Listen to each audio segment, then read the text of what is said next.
All right, guys. Good. I'm going to read the motion. If you can hear me when I am done, please just type on the text space and then I can proceed.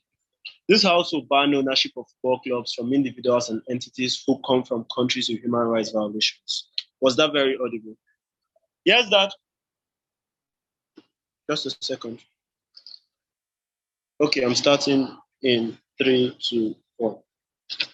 Speaker, while the debate is about, or looks more like, where the English Premier League bans Abramovich from having the ability to own Chelsea Football Club, we think that the debate is more along the lines of not taking these kinds of spontaneous decisions in instances where these kinds of things come up. It's about making long-standing policies that says, okay, we cannot allow people with this kind of pedigree or with this kind of reputation or affiliation to own our football club, right?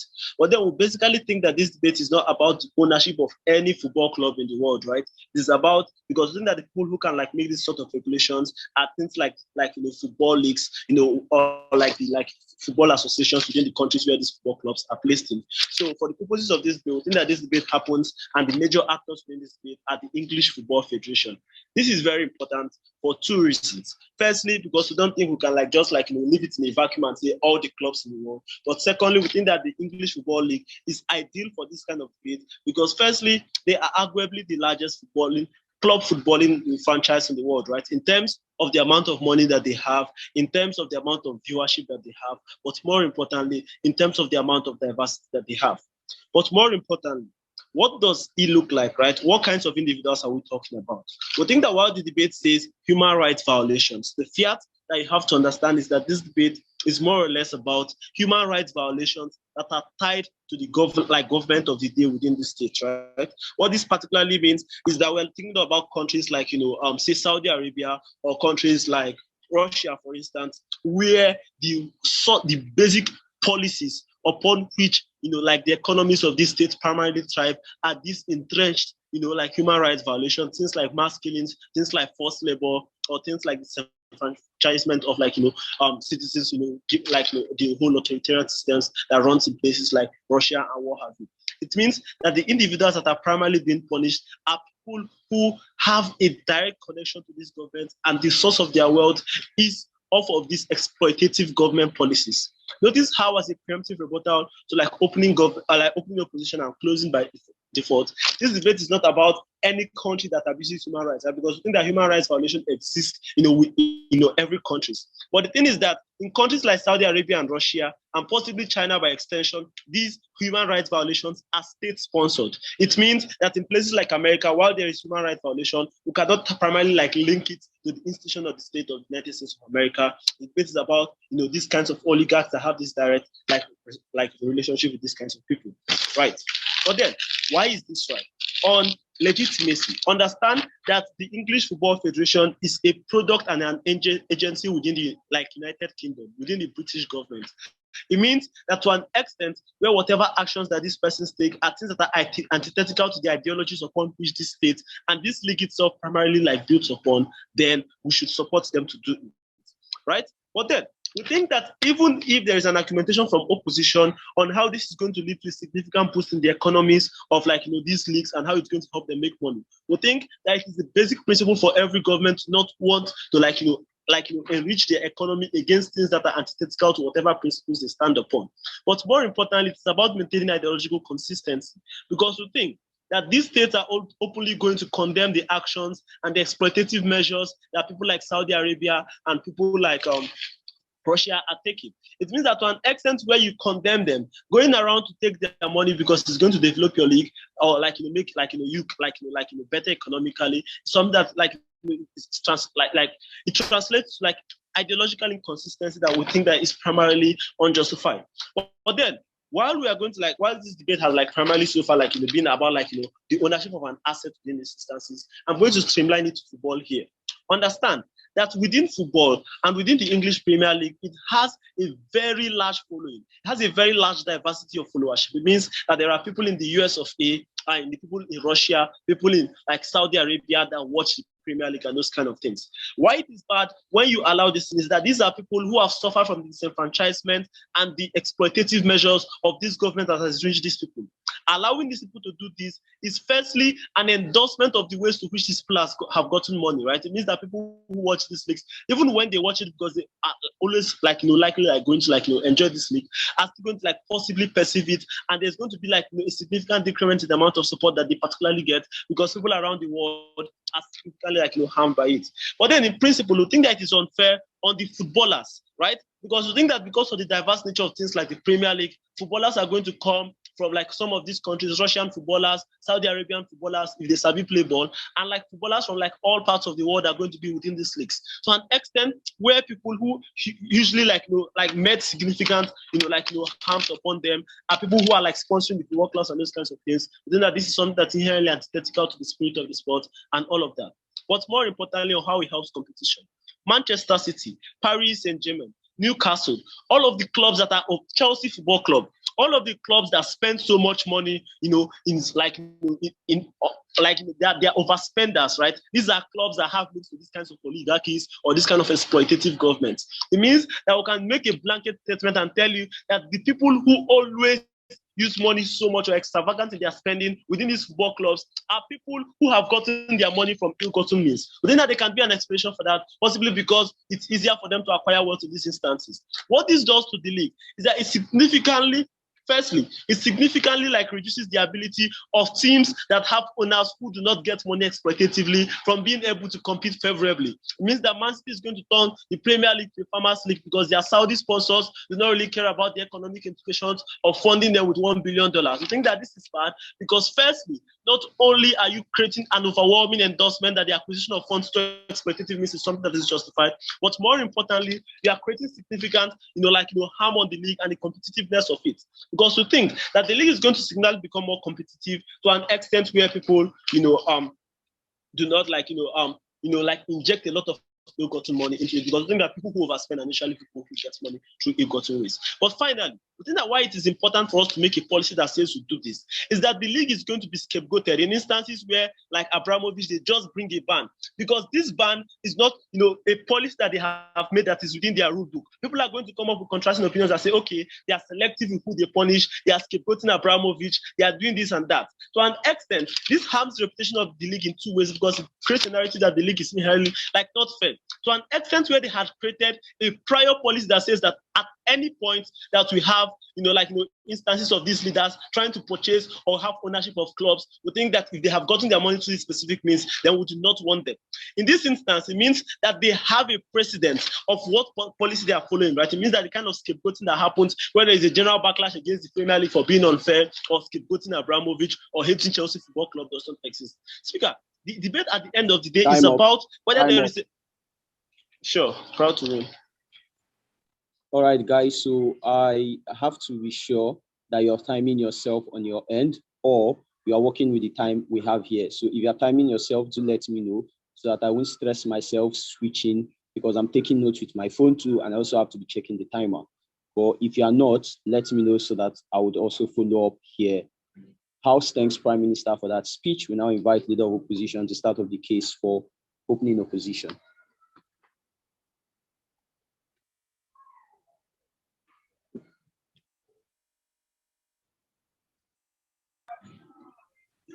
Emmanuel, I beg, I just speak. Okay, thank you. Yeah, cool. Okay, so guys, confirm if if I'm audible. Sorry. Yeah, sure, you are audible. Okay, cool. Thanks. Because I may not be looking at the text space, so this is what I want. Just unmute yourself and ask me POI, mostly from CG. Yes, CG. Yeah. So from CG as well as OG. If you have any, but just unmute yourself and ask, but do that nicely. Do not badger my speech. And I'll prefer if maybe I can have like indicator in the text space to let them know, let it be from my 5th minute. All right. Because I may not necessarily be looking at the text space. Leader of Opposition, I want to confirm, are you timing yourself? Yes, I am. I'm doing that. I'll be doing that right here, but I'm just saying in case. Yes. No problem there. Okay. All right, cool. So thank you. So I'm coming in. Let me just set this stuff on my feet. And then this one right here. In case of this. I don't know. I want to drop the curtain so that I can have my phone. Okay, thanks. Okay, so all right, thank you. Okay, so guys, I'm starting my speech. I've still assumed I'm audible, right? Am I audible? Yeah, sure, you are. Yeah, sure. Okay, cool. Thanks. All right. So starting my speech in 3, 2, 1, let's go.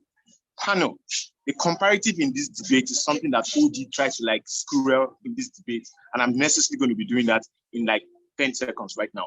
The debate says that this house would ban ownership of football clubs from individuals and entities who come from countries with human rights violation. We think it is being disingenuous on opening government side to say it is not all football clubs, but just necessarily English football club in themselves.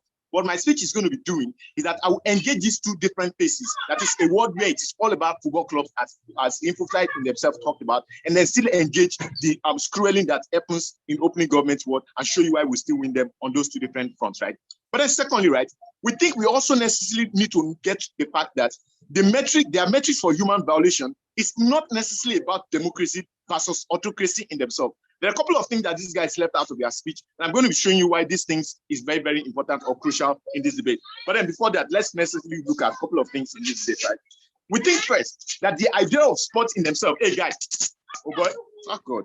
We think that the idea of sport in themselves is something we necessarily need to critique in terms of what does sport in itself stand for.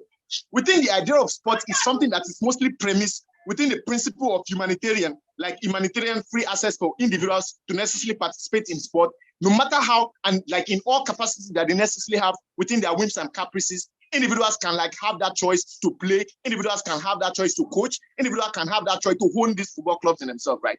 So this is majorly the idea or like the premise where sport himself necessarily premise, which means you give access to all humanity, you give access to all individuals based on their capacity and their functionality to effectively compete within these spaces in themselves. Why is it important?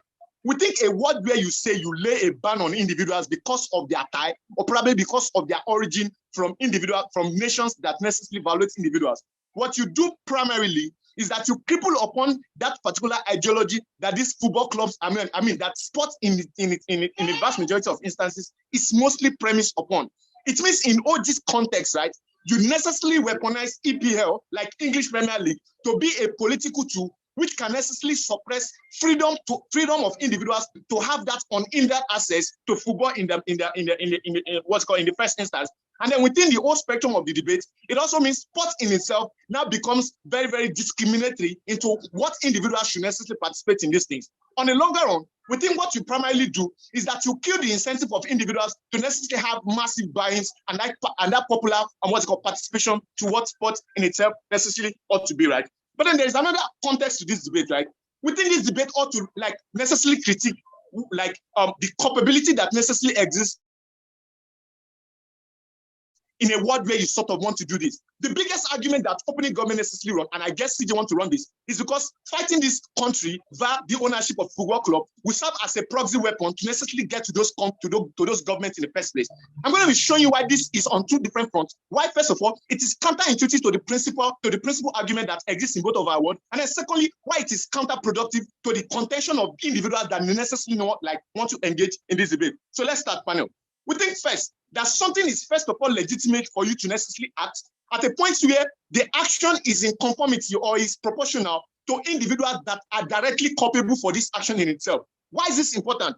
Opening government tells you something in their speech that human rights violation are state-sponsored, which means within that concession in their own side of the house, it means they believe very that these individuals from these different nations are not necessarily culpable of that actions of human rights violations that exist in their own in that world itself. But then this is the advantage they necessarily want to get. They feel that in a world where you restrict that ban, it will definitely disincentivize those governments to begin to respect human rights violation. Understand that the characteristics and the nature of those individuals are people who don't give a fuck about what you do to their citizens in diaspora. Which means that even if you restrict that ownership in itself, these individuals will still continue to oppress people within that particular nation because it's not going to be bringing any solvency or whatsoever. Because for God's sake, why would Russia necessarily care if you like restrict that ownership from Ibrahimovic just because you think that it's attacking Ukraine? That's fucking stupid. Because there's no direct advantage of that your action on the oppressive mechanism that exists within this particular actor in itself. The impact of this argumentation definitely means, one, you channel that particular aggression to the wrong individuals that are first of all not culpable for this action in the first place. But then, within the materialism of necessarily doing that, you don't still get that intended goal you sort of want to achieve in this world. Their own word is bad because sports in itself now becomes much more politicized. And then the reason for that politicization is something that you don't necessarily still it's something you don't still achieve at the end of the day. But then this is why entire government banks necessarily lose this debate. And listen carefully. The argument is that their side of the house, no matter the achievement they necessarily want to get, is counterintuitive on two fronts. Listen carefully. This guy says they are banning ownership of individuals that come from nations that abuse or violate human rights. But that action in itself is necessarily violating upon the independence and fundamental human rights of these individuals to own property and also to do business within the confinement of that constitutional provision that necessarily exists. It means in their own word, you necessarily employ injustice to fight injustice, which means there is no difference between yourself and the people you necessarily want to fight in the first place. That is why OG and CG will necessarily lose. But then this is a different approach to it. We think first that at a point where you necessarily understand that this individual did not choose to necessarily be present in this particular nation in the first place, it means that it is not a direct crime that they necessarily committed in the first instance. So you can't even punish them on that ground in itself. But then lastly, this guy says it's necessary because of like economic support that they get from Saudi Arabia. We think that's bullshit. Why? Because they don't just solely get it from these particular individuals themselves. But if that should be the metrics, we think the vast majority of the things individuals will still use is to say, Saudi don't sponsor me. Let individual or different individuals sponsor me. But then you still fall by their own banning because you are necessarily originating from Russia in itself. Our own sort of word support a word where you don't necessarily cripple the real idea of what sport in itself is. But then the action you are primarily taking has a direct recourse or has a direct impact to what you necessarily want to get. A word where opening government and closing government did not necessarily show us in principle and also in mechanization on how they necessarily get these things. We win this from side opening opposition.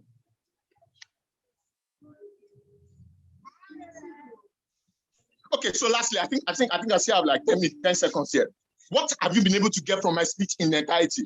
Two things. One, I showed you on how these individuals are not directly culpable for these actions. But then secondly, I show you on the principal inconsistency that exists in that particular action, because you definitely do not have the difference between the people you necessarily want to fight and the action you are necessarily employing by you violating upon that particular right of these individuals to necessarily have that free access to sport, and also how this in itself cripples the entire idea of sport in itself. My partner will do better extension and impact on my speech. Ever be so proud to oppose.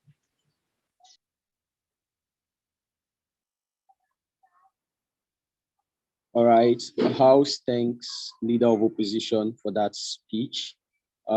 Guys, just a reminder, try to take POIs. I think so far so good.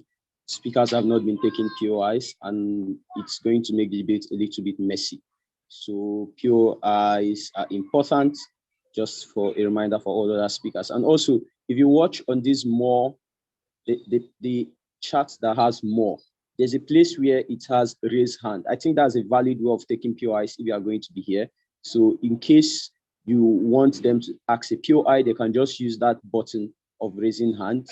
I just did it now, if you guys can see, and it will be better. So welcome Deputy Prime Minister to start off your case.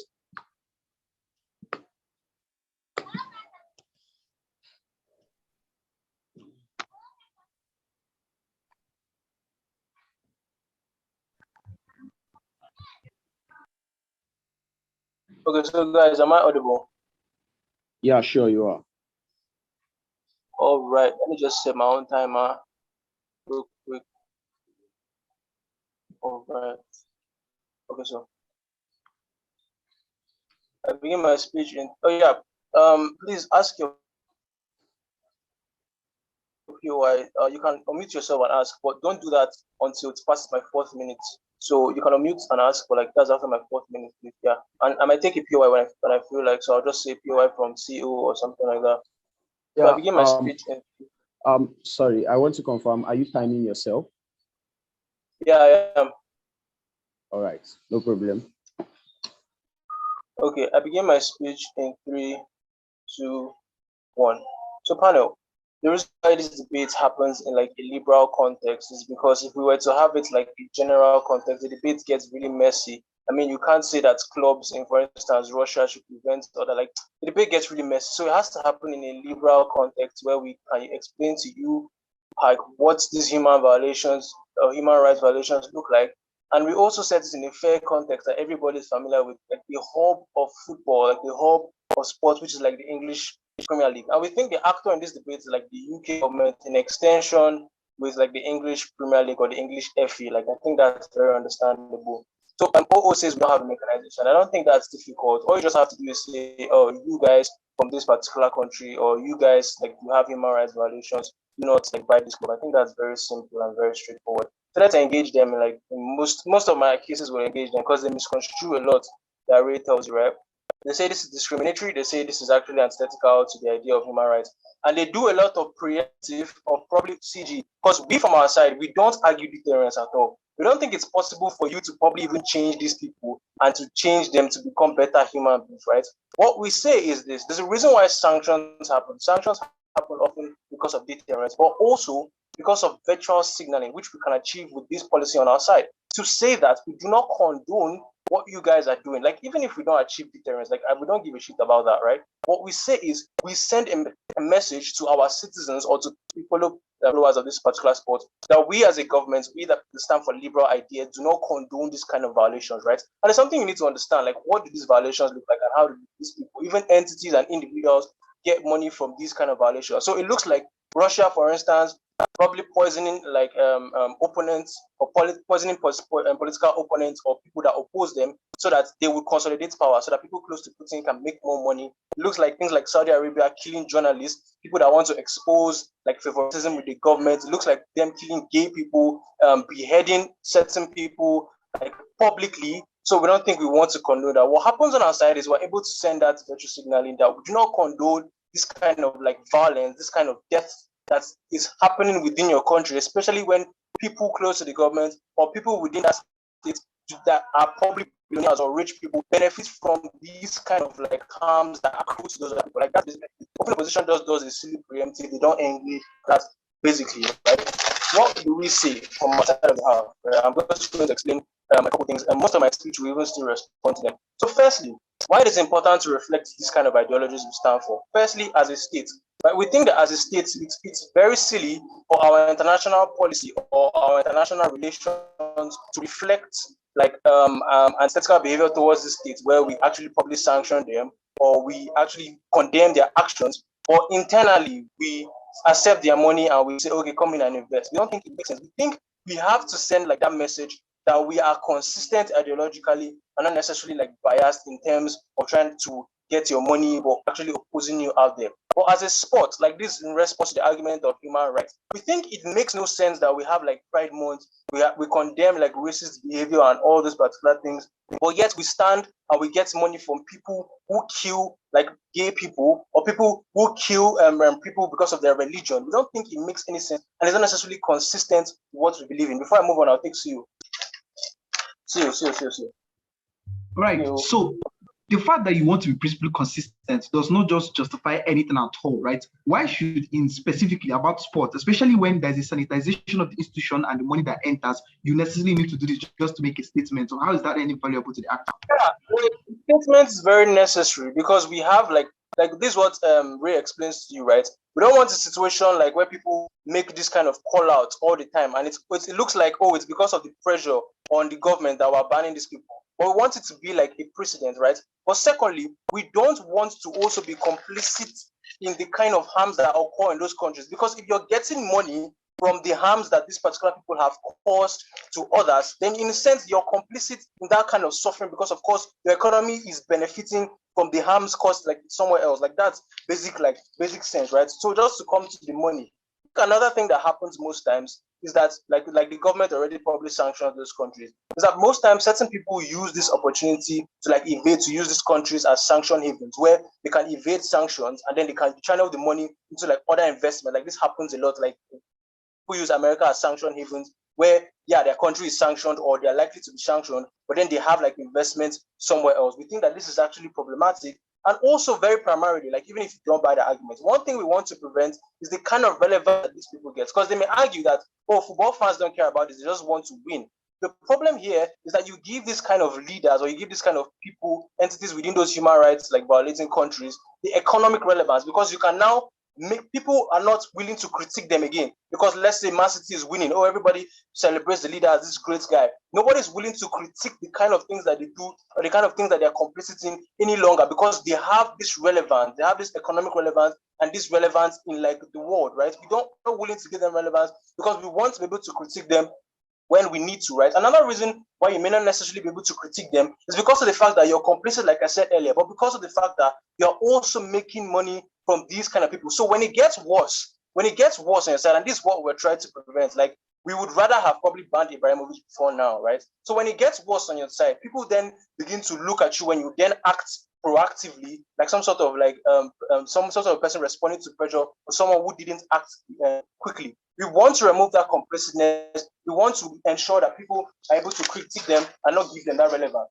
Another thing that happened that is harmful to clubs, like Ray already explains to you, like in terms of competition, these people have enough money to pump because of the fact that they have so much they've gotten from human rights violations.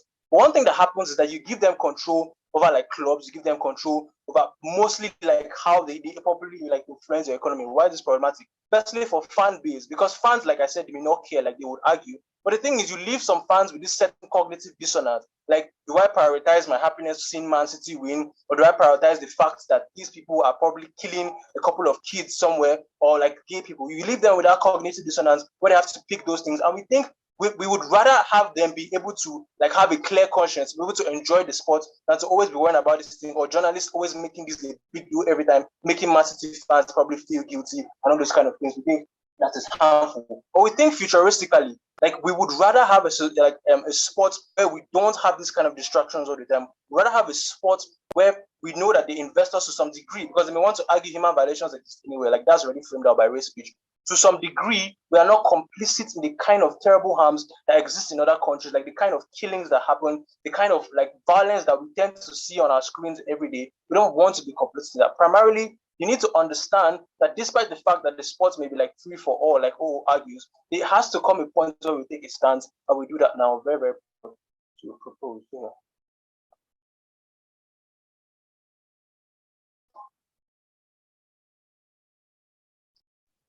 House thanks DPM for that speech. We now invite DLO to continue the case for opening opposition.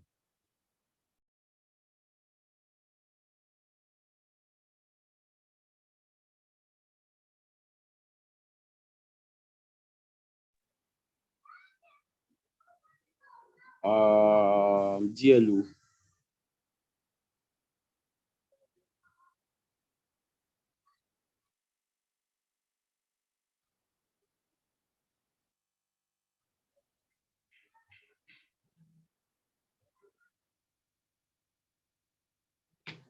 DLO, what's up?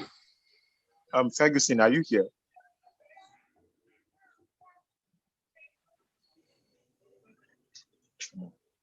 Ferguson. Oh, Jesus Christ. Panel, he actually told me he may not be able to drop his speech, but let me just confirm from WhatsApp text space. If he's not responding, then I will need to. I'm sorry, I'm here. Okay, no worries. You were last minute.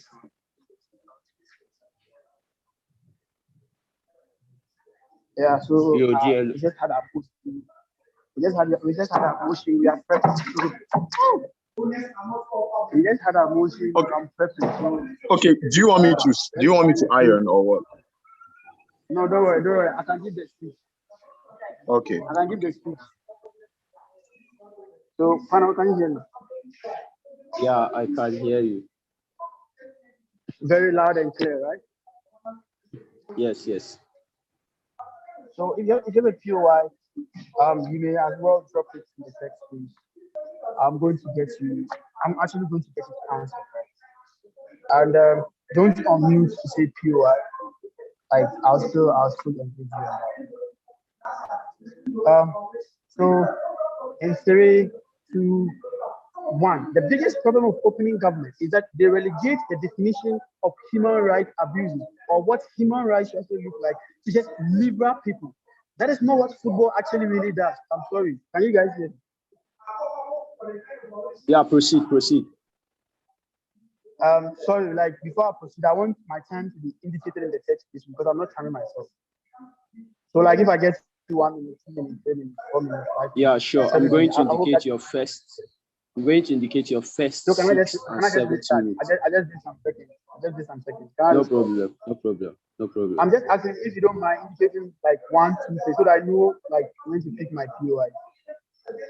Yeah, I said I'm going to identify your first 6th and 7th minute. Is that okay? I think first, second, 4th, 6th, 7th will be fine. I'll try. I just want to track. All right, thank you. So in 3, 2, 1, the problem with opening government is that this debate doesn't just happen in liberal spaces or liberal countries or democracy, because football is universally played every single place, right? Politics and football can't just be mixed all of a sudden, and you don't put into cooperation all other demographics. The reason why a lot of you today, on the panel, for example, believe that US is the biggest mover of democracies and discover democracy because US has been able to dominate the world. They have been able to invade spaces to make people appreciate that this is how human rights should look like. They think that liberal spaces already have an idea of how to be able to supreme and dominate over all other places on what human rights violations really look like, right? So we don't think that this debate should exist there, right? It should exist in every single particular place because FIFA doesn't just exist in one place. They themselves say that it is a diverse fellowship. That means that you have a lot of people who are across the globe. You think you must universally apply it. You think a lot of human abuses happen in the US. But it's a funny thing. The liberal guys actually really have these intellectual guys and experts who are able to write and try to like upgrade them in terms of their human rights fights, etc. But you and I are aware of the thousands and millions of racial minorities who get killed every single day. Like in every single day, you will almost have a black person being shot, right? These are things that happen within US, and US is a liberal democracy. So we don't think that debate, that argument is something that is nice to go by. Secondly, we don't think this debate is about democracy versus autocracy. We think this debate must apply universally. That's what CG must go by today. Now, what LO came to tell you was to question one particular thing, culpability. Can I write this down, culpability. Now, we think the countries, the government, who are causing all of this oppression and human rights abuses, etc., even within the government, we have heterogeneity of actors. It means you have different sets of actors within government. They never agree on every single particular thing because some of them disagree, even within government. So it means that it is just one single person, 2 or 3 or few persons who are the top there with the president or whichever leader exists in the government to be able to go ahead and oppress people. That is a problem that exists. So if you want to be able to actually really hold culpability, we think these people fall outside of that culpability for 2 important reasons. Because we think moral responsibility is one that lies not in the hands of the citizens. Because the government has huge charge and control over all the coercive forces like the military, the police, even courts. They can actually really influence something they can deny, that's fine.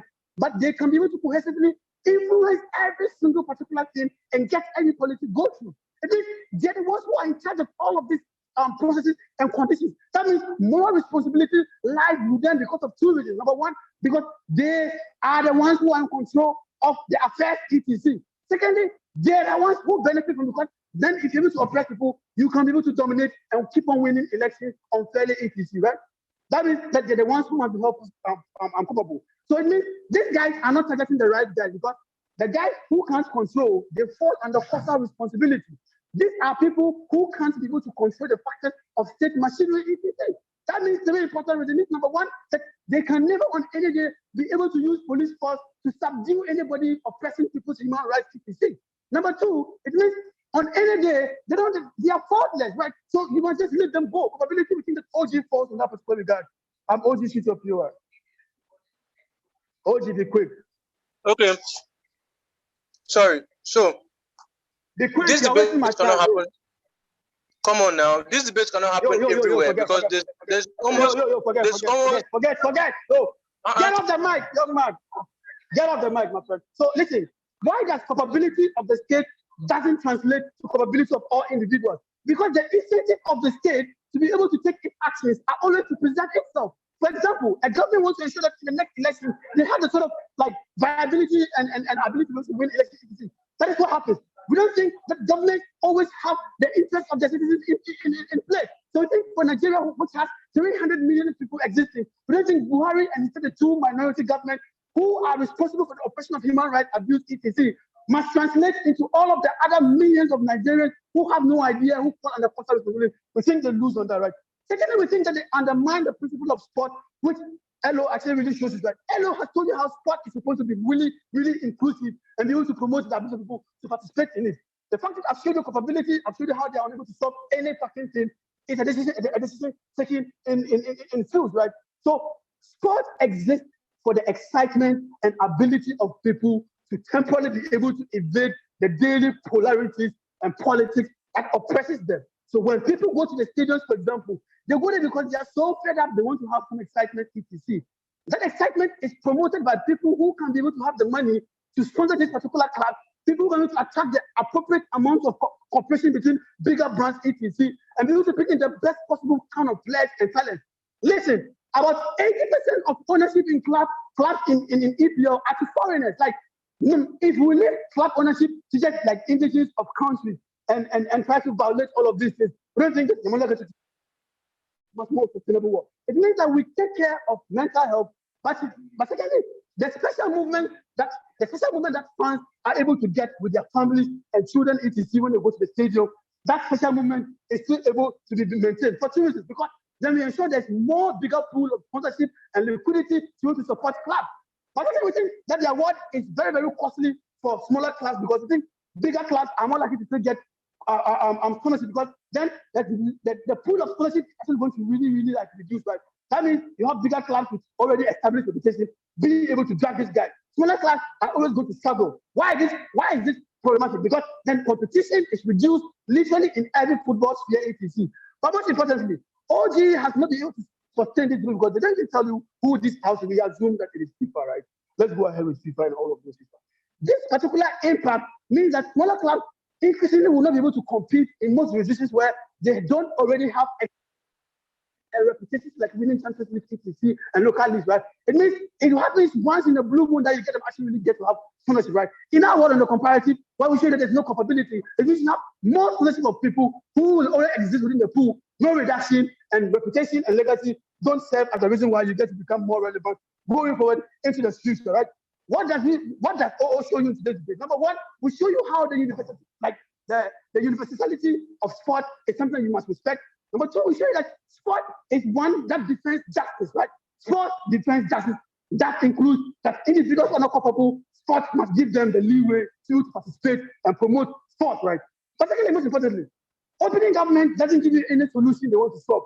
All the solutions they want to solve, they're not targeting the particular aspect. We think if you ban politicians who are in this opposite state, we think they're more likely to make a headway. But even at that, we don't think that people will agree to ban nations all random because of human rights violations. But again, human rights violations actually really look like in today's debate. In summary, we win on capability, we win on how interesting sports can look like, we win on how smaller clubs are able to tap into a bigger pool of sponsorship and owners, and how that goes forward. But lastly, we show you how competition must be prioritized. On every day, we're proud to win today's debate. How's thanks DLO for that? All right, am I audible? Relax. Yeah. So guys, please, I would like to remind you all to respect speakers. Please, I would not like a repetition of what's happened with DLO when OG asked the POI. If you know you are going to ask a POI, and if you are asked a POI, please do well to respond fast because you are killing the speaker's time. I hope everybody respects each other here. Member of government, you are ready when you are. All right, sure. So if you have any POI, just unmute and ask, and I will stop. Or it's better, I will stop within my speech to ask for POI. So it's better you don't unmute for that particular regard. So, yeah. All right, so starting my speech in 3, 2, 1. So basically, what we get from opening opposition is to say that, sports become discriminatory and you in a way empower injustice to fight injustice. We believe if that is the cause, then it is a word that we are willing to embrace. It is a cause we are willing to sacrifice for because of the kind of harms that these individuals perpetrate. Then they say, universality of application of the law. Like, the thing is, it is within the jurisdiction of the football space. So anything that we feel that can harm us and fills the metric of banning, then it is justified for us to do those things. You can't restrict or necessarily tell us that, because this is political, we cannot make sure that this particular ban should happen, because the sports institutions is a politically inclined institution because of the kind of things and the advocacy that goes on, because it is justified for us to allow these things to do within this particular spaces. So you can't put us that, it should be universal. Like, we think if the United States is the perpetrator of human rights violations and you are coming and we believe that you meet those particular metrics, we are going to prevent you from owning that clubs. If you are from Portugal and your country does those things, like, we are going to censor you and ban you. So we don't think there's a form of discrimination that exists that is left with the purview of the kind of sporting institution or the mother sporting organization that is doing all those things. We believe that what then happened in our world where we ban is for you to recognize 3 metrics that we necessarily want to allow, or whenever it falls into that particular bracket, we need to ban. 1, when it hurts the organization as a whole. Secondly, when it does hurt other second parties. And thirdly, when the entity is complicit in the action of that particular oppression. So we believe that since the kind of harms that when we allow these people to do, because they are the majority and have most of the spoils as a product of the kind of oppression that exists, what then happens is that we allow them to we allow them to entrench their position to continuously oppress these particular individuals and violate human rights. In a world where whenever we are playing football, you have signs saying, say no to racism, say no to abuse. All those particular things are forms of advocacy, and it comes in our world where we legitimize that form of advocacy within those particular jurisdiction and we prevent you from owning it. Like, we don't think that becomes a problem. But one thing you also need to recognize is that in most of the states that perpetuate these particular human rights violations, what then happens is that their domestic leagues are not lucrative enough, which means they need to find other ways to entrench their powers and entrench their tentacles. In a world where we are able to cut that particular influence from them, what then happens is our word is what gives you the kind of benefits that you necessarily need. When the entity is complicit in the actions of the oppression, like, these people are the majority individuals who have their faults within those particular spaces. So it is justified for us to curb and curtail the kind of power that they have. Then they ask, how do we solve the problem of oppression? Like, in a world where we are able to take a stance, like, that is basically what we want. Like the football fraternity taking a stance against human rights violation, and that is what we want as a reason for banning it. So our justification is for us to have our foot on the ground and also take a stance that, whenever it comes to these things, we are never going to kowtow to the whims and caprices of these individuals. Is something that we regret. But before that, closing opposition. A quick question. Do you think symbolism outvalues radical physical change? You see, whichever way you think can give you the change that you want is something that we are going to prioritize, because the kind of symbolism, people kneeling on the pitch just to advocate for rights, are things that necessarily do not really have the legitimacy from the football institution, which is very influential. Another characterization that differentiates us from opening governments, because once we allow these things to happen, because of the influence of football and the number of people we are able to co-opt within our spaces, we are more likely to have or take a stance for people to necessarily know which particular educational side that they are going to take on. So we believe symbolism can exist, but when we take that particular stance, we legitimize our stance against those particular things and make sure that that is the stance that we necessarily defend in that particular regard. So symbolism can exist, but we just want to legitimize that particular stance that exists by banning it. This guy should show us a world where if we ban it, it's going to ensure a massive opt-out mechanism education by these people, and football is going to die. In a world where we've shown you that when we take a stance, we are more likely to appeal to a lot of people who are sympathetic to the things that exist, means our world is more likely to give you the kind of benefits that exist, because at the end of the day, no one really is going to opt out because we've prevented Ibrahimovic. If Chelsea fans are leaving, like you think United fans, Liverpool fans, and all the other clubs that have people or owners that really support human rights and necessarily in existence, we believe that is a what that's happened. What then happens is how we, in our world, we safeguard the institution from backlash in the long run, because what is happening to Chelsea now wouldn't have happened if we should have banned it in the future, which means that for the perpetuity and the sustenance of these particular clubs, it is very legitimate for us to make sure these particular things happen because of the kind of backlash and the kind of problems that exist. Because in our world, we are able to sustain these particular clubs, the players, the kind of sponsorship that we have, which means in the long run, we are not going to lose the ambassadorial role of trade necessarily, but we are able to co-opt these people within our spaces. Never been this proud to.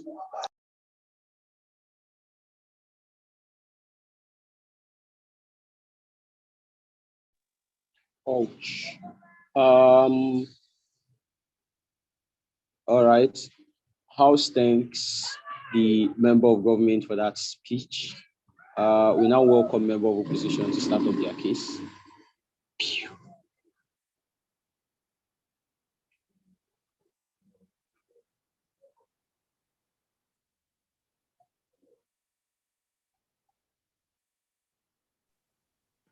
Member just of, confirm.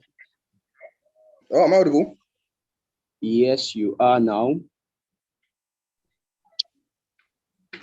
I can't hear you properly. I hope my network. I don't know, but I think my network is good. Can you hear me now? Okay, I could hear me now. I couldn't hear the rest of that. Can you hear me now? Can you hear me now? Can you hear me now? I can't. It's not clear. So it doesn't confirm. I think that's sufficient confirmation that I'm audible. Mascot, I don't have a timer, so I really appreciate timers in chat. POI is that thing doesn't work for me. I'm sorry. And without further ado, I think I'll start. So I'll start in 3, 2, 1. Okay, let's go. So panel, tons of people are suffering and are being expected in the worst kind of ways. A retweet is nice and a symbolic stance is cute, but the most realistic solution are things that lead to physical, pragmatic changes in their lives, things that create physical, long-lasting solutions in their lives and lift the heavy weights of the stripping of dignity and human rights that are weighed down upon them. So we think we're going to give a bit of rebuttal before we start to opening government, because I think that's the only government bench team in today's debate. So the first problem I have with opening government is simply this, is that their ideology doesn't functionally work in many ways, because the biggest problem they have is that if you claim that sports are being ruined by like the massive money being pumped in, it's not true. Rather, it's coming from like the fact that sports are just simply growing. Because what's happening there is simple, right? Is that because sports have become larger and they have more support bases, then by extension, there are more people involved in that sport. And that means there is much more sponsorship involved, which means much more money. And that means clubs make much more money. And by extension, then can spend more money. So I think that stuff is fundamentally problematic. But moving on to the next idea, which is about how like, fans and owners, I think that stuff is fundamentally problematic for a lot of reasons. Why? Because the thing that owners do, the fact that he owns one league team doesn't mean he's not going to be called out on Khashoggi's death every time. It doesn't mean that people are not going to question him. It means that like he's still fundamentally questionable. The fact that he's a good owner doesn't equate to the fact that he's a perfect human being, or society doesn't question him. Like in the status quo, companies and countries already do businesses with problematic governments and people, and they still question them when they do this. So I don't think this automatically creates any unique delta that didn't exist before. So we then think this, right? School.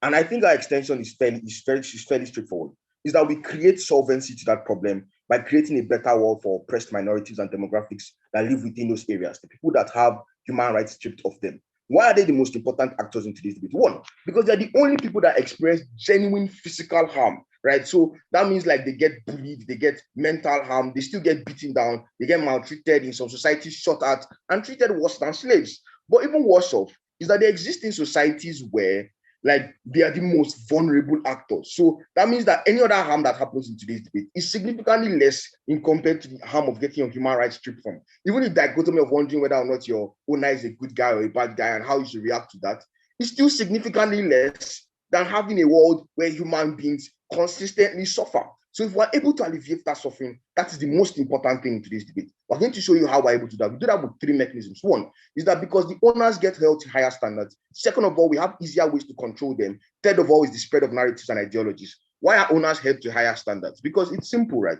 Is that most times to be an owner, you don't necessarily just have to be able to pump money into the club. You must be seen as an acceptable human being, on some instance, a decent person. So a big part of Roman Abramovich's branding at the point in which he becomes the owner of Chelsea has been that he has consistently stepped away from Russian politics and Russian misdoings and has created fairer workspaces for people that he works with in a bid to show that he is not a bad guy, because he doesn't want fans to hate him. Because if fans hate you, they boycott your matches, they don't buy your jerseys, and the entire point of owning a club becomes pointless because the club dies because you're making massive losses. So by extension, there becomes a unique incentive for these guys to be better people. By virtue of them being better people, people that they otherwise exploit or harm automatically get better lives, right? But moving on beyond that, Collins, I'll take you.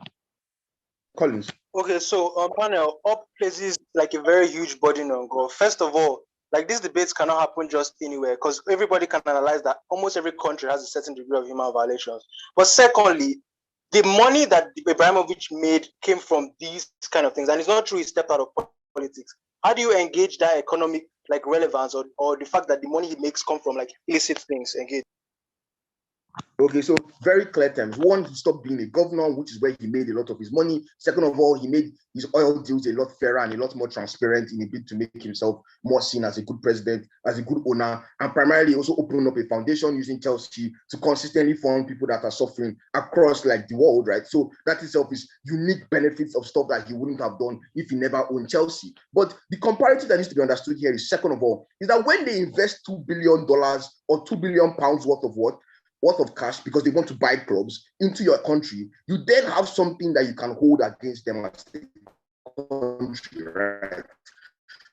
What that means is that when they now have invested, that you can then ask them to do certain things or coerce them into doing certain things because they don't want to lose 2 billion marks of pounds, which is a significant pinch to even to billionaires. So if you're a billionaire that buys a soccer club and you don't want to lose that billion, you will make some certain concessions, right? So these certain concessions means that you can, even if they don't want to naturally do this, you can then coerce them. The comparative is that you don't give them the chance to invest those billions. They carry it somewhere else, either a soccer club, or just keep it in their banks, and you then don't have that leverage over them. So you can't coerce them into making those decisions. And by virtue of that, you cannot create a tangible, better world for people that are suffering. We think that trade-off is essentially bad. But primarily, we think that harms in these societies don't always exist just because of one single actor, a politician in that instance. We think harms can also fundamentally exist because these politicians and these actors themselves are controlled by the populace, and the populace is also fundamentally problematic. A good example is almost the most of Muslim Asia that is fundamentally like sexist and problematic in many instances, not all, for clarification. But we think that the problem that exists here is now solved for one simple reason, is that when you then create access into these spaces for masses, right? When you then create a world where these sports are particularly owned by these people, something happens. What happens is that these particular owners spread these sports into their countries. So there's been a massive rise in the value of soccer and a massive rise in like the watching of soccer in those particular locations in like Asia ever since Asian owners came up. This is probably because they sponsor like a lot of TV credits, a lot of TV sponsorships to bring in more money for their clubs that they love. And by extension, they make the system a lot more sustainable. What then happens at this point is simple, is that people then get exposed to a world outside them, where they then see females that play football without wearing hijabs and can actually play sports, because Chelsea is owned, or even Manchester City has like non-male teams that play sports, right? So this then exposes them to a world that they otherwise did not believe exists and otherwise did not interrogate with. And also interrogating and relating with fellow fans then opens up the ideas of possibilities and gives them more possibilities and more understandings of how other economic and political systems can work and how that's better. The long term is that due to this consistent socialization, they get new ideas on how they should live their lives and how society should work. The long term is that these people then, by extension, don't become as problematic because they realize that these things that they supposedly hated so much are not as bad and are usually fairly common in most places. This means that the systemic oppression that exists in most places becomes severely reduced in a very, very obvious and physical impact. The comparative is not having this at all and having these people consistently exist in their echo chambers. We are proud to always oppose a world that creates more harms for the minority groups and oppressed people in the world. Very proud to oppose. Thank you.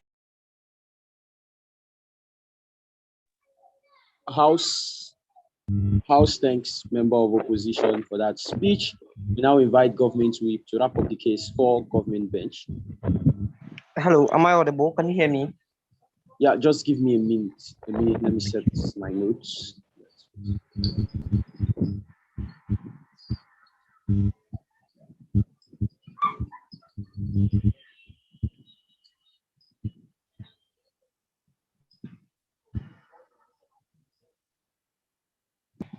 Yeah, so you can proceed when you are ready. Okay, so please text POIs in the text space, and then I'll pick you when I do see that, and then yeah, and just put these two sheets together and start. Osman.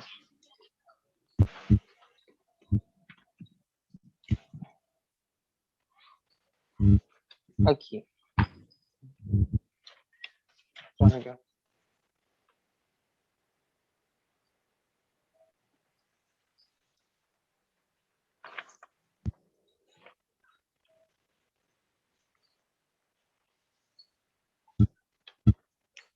Government whip, we are ready. We are waiting for you.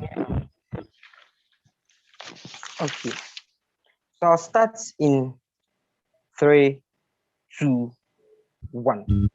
Panel, we think that the idea from side closing opposition that owners should be held to a certain standard is justified. We think that that is right.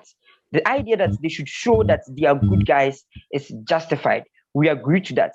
But the fact that they agree and make a concession that people that own football clubs should be held to a certain standard is the very reason why we are having today's debate.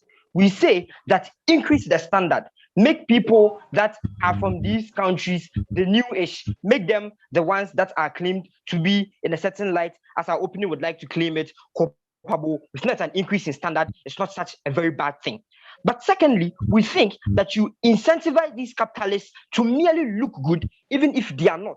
We don't buy into that world, particularly because these people have the tendency to generally look good in the public eye, and then we lose interest in really interrogating them, because the general concession you get from CEO's world would be to say, once they generally look good and they have bought clubs, there's no need to have a keen eye on them. We don't think that scrutiny is best served in that world. But where Ayafa says that by allowing them to own clubs, you are now able to coerce them to make a political stance to enforce social change. One, we think that that's very principally immoral to allow these entities to buy the corporations and try and use our power within football, coerce them to take certain political stance that they otherwise would not. But even if they would, we think that it is inconsistent with the idea that they have to remain politically neutral to be able to hold power within these football spaces. The third thing on that engagement is that these capitalists have no incentive to do so. That is, they have no incentive to take a political stance when you coerce them to do so. Because, for example, Abramovich would rather do nothing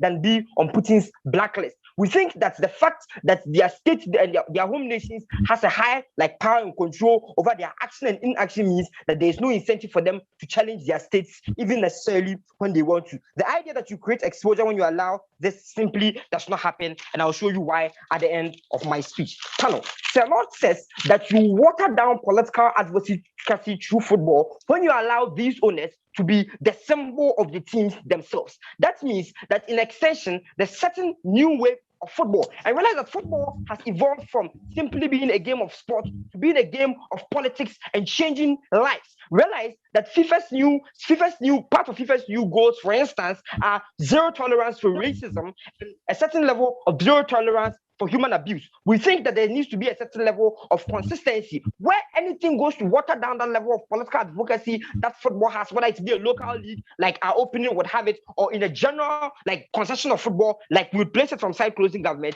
We think that that watered down is something that we can necessarily not buy into. The second thing is that they weaponize huge leagues. That's what SirLord tells you, is that they weaponize huge leagues to gain wealth and credibility because their local leagues are largely trivial. We do not buy into this manipulation and bully. We don't think that these individuals should take advantage of our already like existing football clubs and leagues that have fame, that have popularity, and use this one to gain international credibility, particularly because they are from these states, right? So SirLord tells you that the blend of symbolism and radicality is very important because at the end of today's debate, we want a certain level of emancipation. That brings us to one very important question, and that's a question that was asked by side opening opposition.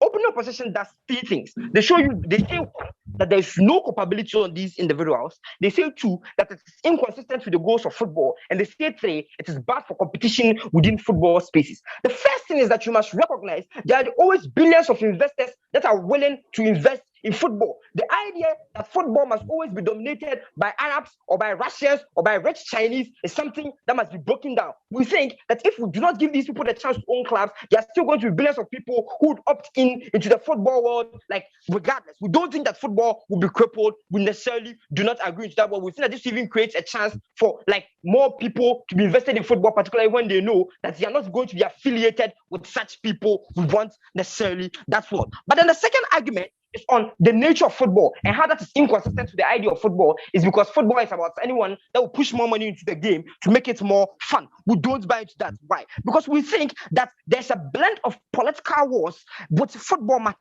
Why? Because there's an intersectionality between like growing social issues or growing political issues and the games that are had, particularly in football. That's why footballers would take a knee or footballers would want to show a certain level of advocacy necessarily. We think that SirLord shows you that we are legitimate to do so because we are the governing bodies of these football institutions. We have the legal power to do so because we have that level of entitlement. But secondly, we think that it is consistent with the new goals of football, which is to grow the world necessarily through sport. We think that that is the new wave that football should take. We don't think that football should be generally about fun. We think that people's issues, the issues that players face, the issues that management face, the issues that fans and followers of football face should be integrated into football, and that's the new definition of football. That is why SirLord tells you that that certain level of symbolism in and out of itself is a trigger. And that is why, for instance, football fans would wear hijabs to a stadium to go and mock the management of Newcastle because they are Arabs, which was politically incorrect. We think that the management of football clubs necessarily are a trigger to fans and are a trigger in football. We want to erase all of those unnecessary triggers. The last issue now becomes on the contextualization of culpability, right?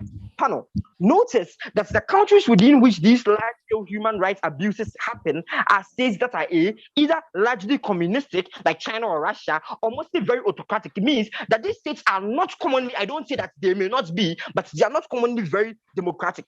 In these states, individuals that gain this kind of wealth and traction to be able to come and buy these football teams are individuals whose wealth has been in one way or the other intersectionalized with the state, because the state has a certain level of monopoly that you need to be in that monopoly before you amass that certain level of wealth necessarily as a corporation or as an entity. That means that these individuals are in bed with the state from which they come from because they need to be in that bed with that state to generate their wealth. But necessarily, football clubs and the management of football clubs do not only need wealth to survive within their home states, they also need a certain level of power.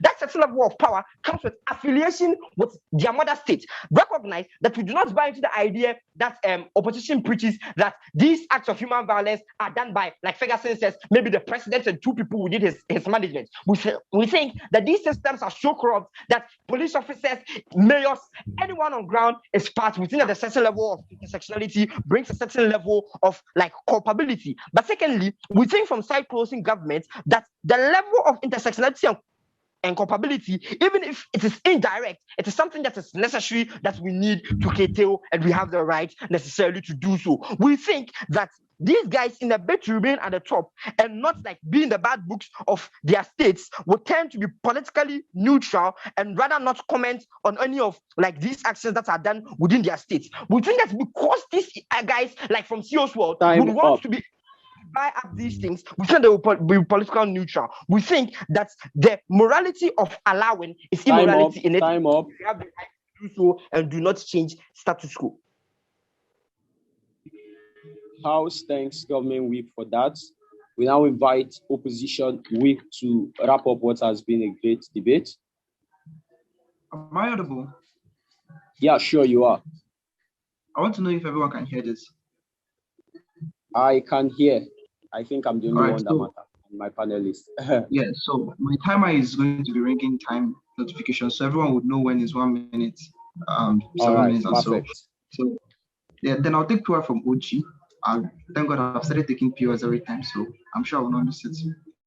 All right, so I'll be starting in 3, 2, 1, go.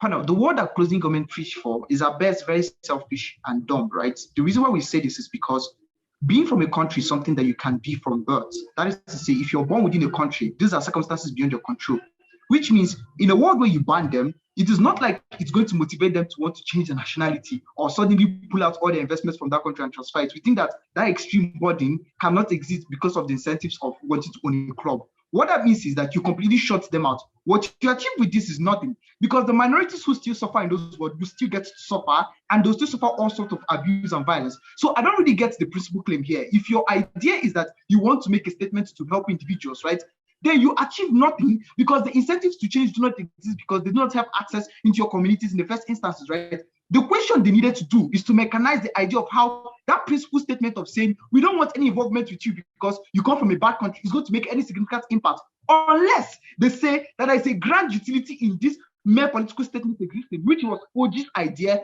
which I don't see how it's exclusive to them. Why is this problematic? Is because when you compare this with what Ayafa tells you, where when these individuals come in, you can have justice for minorities, because not only can you freeze their assets, which is worth in billions, you can also redline them with policies, for example, trying to engage them in conversations where for you to be able to have your business, you have to meet certain quotas of employment with people like gender minorities, among many other things, right? But secondly, even if they don't go straight out to be liberal like you are, they at least try to modify their policies to be able to make inclusion systems, right? Why? While it is economically beneficial to work in line with the Overton window and political atmosphere of where your big money comes from. Because if it is profitable to sponsor clubs that say things like Black Lives Matter movement, I don't see why people, even though in your country you're sexist, will want to promote these ideologies. But Ayafa claims and shows you how there's a permeation of culture and ideology where you open up atmospheres where the capital investments these individuals make is an incentive for them to accept these ideologies, because that is the only way you get interaction, unlike a world where there's a complete exclusion. So we don't really get what CG claims here. CG then says that it is principally immoral to accept their money on the basis that they get it from illicit means. This is where the controversy in this debate is. Note, it is very gray to say that people like Ibrahimovic, right, or Sheikh Massoud from UAE gain their money from illegitimate means. Where it is very, very speculative and easy to presume, right, there is no hardcore direct instances. And that's the difference in this debate. If there's a hardcore direct instances that these people are killing people, there is not going to be acceptance in the first instance, because the hardcore cry out would not allow them. International communities would have already responded. It means it is a gray area controversy on whether or not their money, which they make within their country system, is acceptable. Which means you cannot holistically accept and presume on speculation that their money is completely bad. So even though the country is systematically problematic, we don't think you have the fact to make that presumption that their money is completely illicit.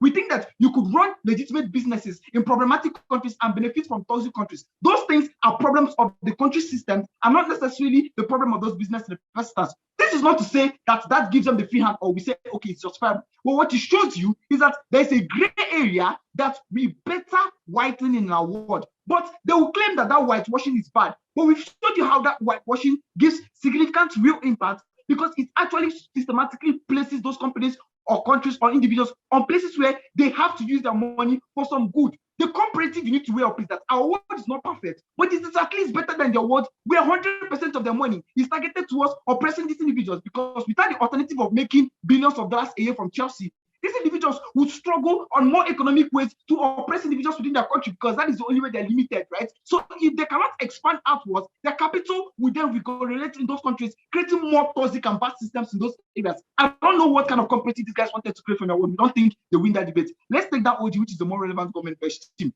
OG says that your external foreign policy should not accept, condone behavior antithetical to your belief system. We think this is untrue. Why?